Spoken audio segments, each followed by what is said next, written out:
یہ شہد کی مکھی آدھا کلو شہد بنانے کے لیے 20 لاکھ پھولوں کا رس چوستی ہے اور 90,000 میل اڑتی ہے۔ یہ کتنا سفر ہے کہ پوری دنیا کے 3 چکر لگ جائیں۔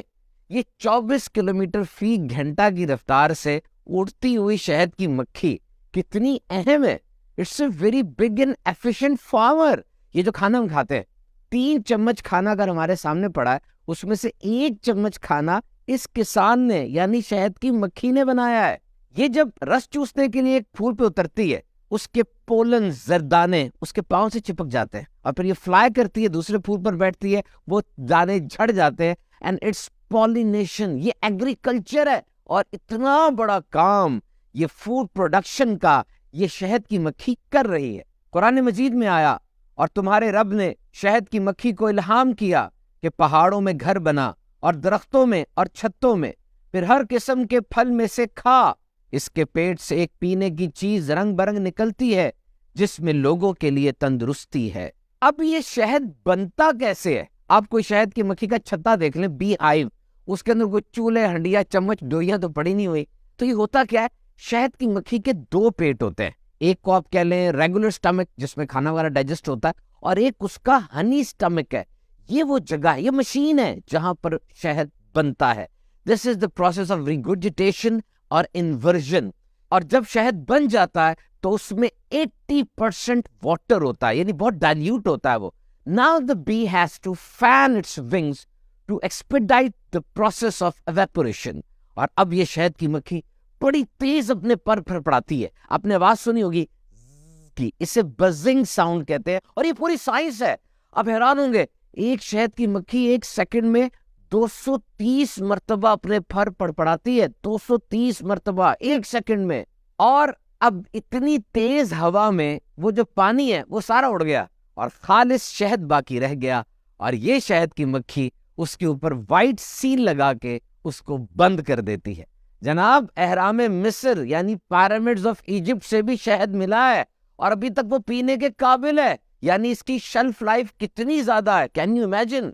حضرت مولانا جلال الدین رومی رحمۃ اللہ تعالی علیہ نے مثنوی شریف میں تحریر فرمایا کہ نبی اکرم صلی اللہ تعالی علیہ وسلم نے ایک بار شہد کی مکھی سے دریافت کیا کہ تم شہد کیسے بناتی ہو؟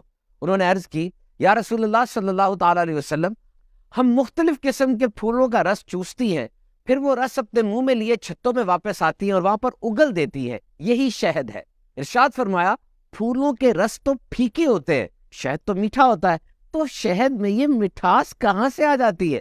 شہد کی مکھی نے جواب عرض کیا، ہمیں قدرت نے یہ سکھایا ہے کہ چمن سے لے کے چھتوں تک آپ صلی اللہ تعالی علیہ وسلم پر درود پاک پڑھتی آتی ہیں، تو شہد میں یہ لذت اور مٹھاس درود شریف کی برکت سے ہے۔ اور اب جواب دیجئے، دنیا کا بہترین معمار، بلڈر کون ہے؟ After centuries of researches, scientists have finally concluded that the best efficient builders are honeybees۔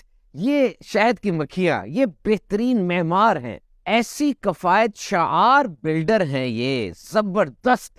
ذرا چھتے کو دیکھیے، ہر خانے کے اندر یہ repeated pattern of 6 sided figure، یہ ہر جو خانہ ہے اس کی 6 سائڈز ہیں اور لینتھ اور وڈتھ ایک جیسی ہے، اور یہ 120 ڈگری پر مڑے ہوئے ہیں۔ یہ میتھمیٹکس میں جیومیٹری کی شیپ ہے ہیگزاگون۔ اور سمجھ لیں، شہد کو محفوظ رکھنے کے لیے اس سے بہترین گودام اور کوئی ہو ہی نہیں سکتا۔ تو جناب، بات تو سمپل سی ہے، یہ عام مکھی میٹھے کی طرف جاتی ہے اور شہد کی مکھی دنیا کا بہترین میٹھا ہمارے لیے بناتی ہے، اور اس میں شفا ہے۔ فرمان مصطفیٰ صلی اللہ تعالی علیہ وسلم، ہر مہینے جو شخص 3 مرتبہ صبح شہد چاٹ لیا کرے گا اسے بڑی بیماری نہیں پہنچے گی۔ تو شہد کا استعمال کریں، اس کے ہیلتھ بینیفٹس کی سی وی کتنی بڑی ہے۔ ویسے بھی شہد لیا جا سکتا ہے اور اس کو مختلف ڈشز کے ساتھ ملا کر بھی استعمال کر سکتے ہیں۔ تو خوب شہد کھائیے اور صحت مند رہیے۔